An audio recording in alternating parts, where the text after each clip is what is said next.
Bad Friday అనలేదు. ఏమనలేదంట? నేను మధ్యాహ్నం ఊరికే వింటున్నా. గుడ్ ఫ్రైడే అన్నాడు సార్. ఎందుకది గుడ్? బైబిల్లో గుడ్ ఫ్రైడే చూపి ఏమని ఎక్స్ప్లెయిన్ చేస్తున్నారు?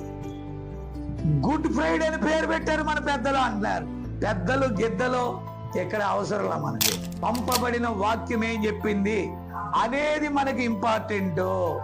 ఎవరన్నా పెద్దలు? బైబిల్ చెప్పని పెద్దలు ఎవరా పెద్దలు? ఆ పరిసయ్యుల శాస్త్రులతో యేసుప్రభు ఏమన్నాడు? మీరు మోయసక్యం కాని బరువులు పెడతారు కానీ చిటికిన వ్రేలుతో కూడా దాన్ని మీరు చేయరు. వారు బోధిస్తారు కానీ జీవించలేరంట దాంట్లో. యేసుప్రభు అన్నాడు ఆ రోజుల్లో. ఆయన శరీరధారిగా ఉన్నప్పుడు తిట్టాడా? ఈ రోజు వాళ్ళ వారసులు వచ్చారండి. ఎవరు వచ్చారు? వాళ్ళ వారసులు.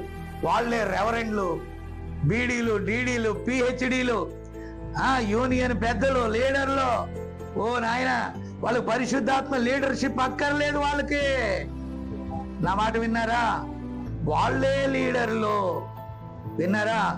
అప్పుడు అంటారంట వాళ్ళందరూ వచ్చి, నీ నామమున గుడ్ ఫ్రైడే గుడ్ గా చేయలేదా?